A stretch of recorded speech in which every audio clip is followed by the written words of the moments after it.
Александр Блок. Пляски смерти.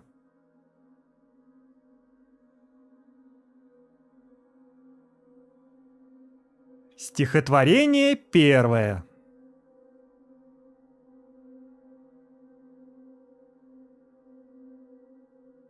Как тяжко мертвецу среди людей живым и страстным притворяться. Но надо в общество втираться, скрывая для карьеры лязг костей.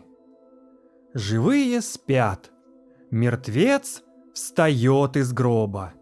И в банк идет, и в суд идет, в сенат. Чем ночь белее, тем чернее злоба, и перья торжествующе скрипят. Мертвец весь день трудится над докладом. Присутствие кончается, и вот нашептывает он, виляя задом, сенатору скабрезный анекдот. Уж вечер.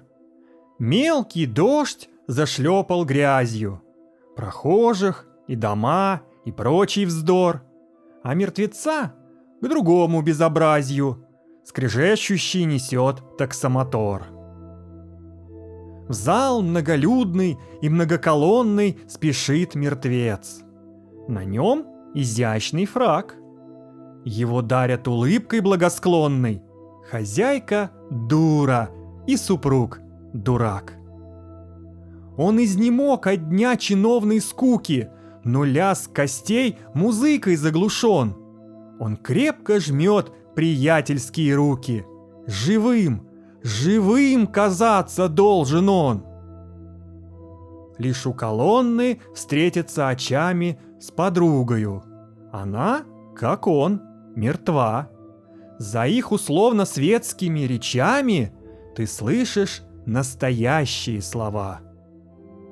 Усталый друг, мне странно в этом зале. Усталый друг, могила холодна. Уж полночь. Да, но вы не приглашали на вальс НН. Она в вас влюблена.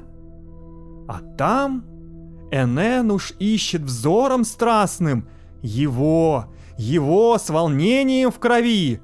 В ее лице девически прекрасном бессмысленный восторг живой любви. Он шепчет ей незначащие речи, пленительные для живых слова, и смотрит он, как розовеют плечи, как на плечо склонилась голова. И острый яд привычно светской злости с нездешней злостью расточает он. Как он умен, как он в меня влюблен! В ее ушах нездешний, странный звон. То кости лязгают о кости. Стихотворение второе.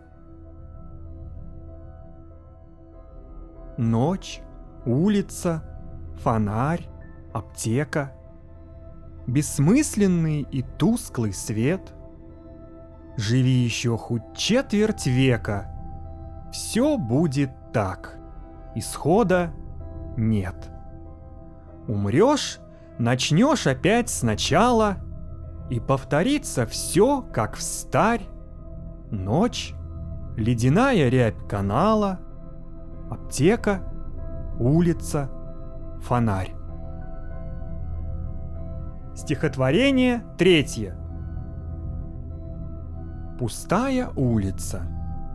Один огонь в окне.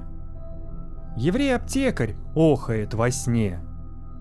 А перед шкафом с надписью «Венена», хозяйственно согнув скрипучие колена, скелет, да глаз закутанный плащом, чего-то ищет, скалясь черным ртом.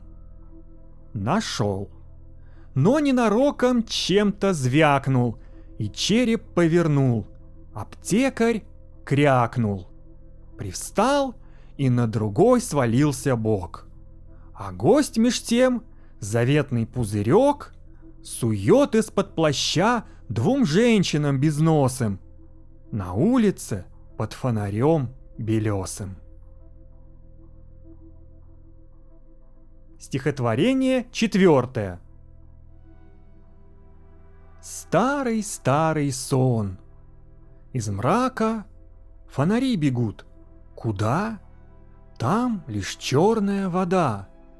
Там забвенье навсегда. Тень скользит из-за угла. К ней другая подползла.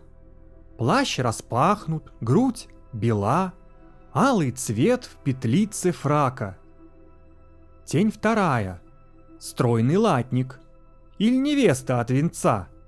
Шлем и перья, нет лица. Неподвижность мертвеца.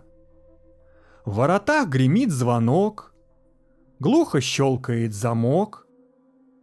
Переходят за порог проститутка и развратник. Воет ветер леденящий, пусто, тихо и темно. Наверху горит окно, все равно.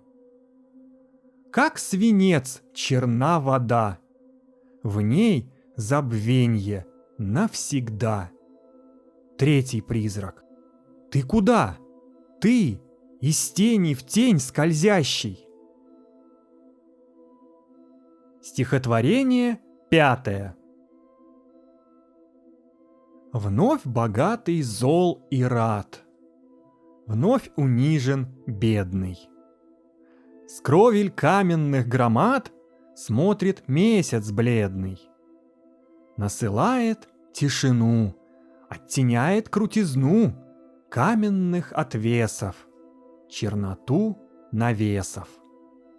Все бы это было зря, если б не было царя, чтоб блюсти законы. Только не ищи дворца, добродушного лица, золотой короны. Он с далеких пустырей в свете редких фонарей появляется. Шея скручена платком, под дырявым козырьком улыбается. Конец. Текст читал Евгений Губанов. Спасибо за просмотр. Друзья, если вам нравятся мои видео и другой контент, поставьте лайк и подпишитесь на канал, оставьте комментарии и поделитесь видео с друзьями. Ваша поддержка очень важна.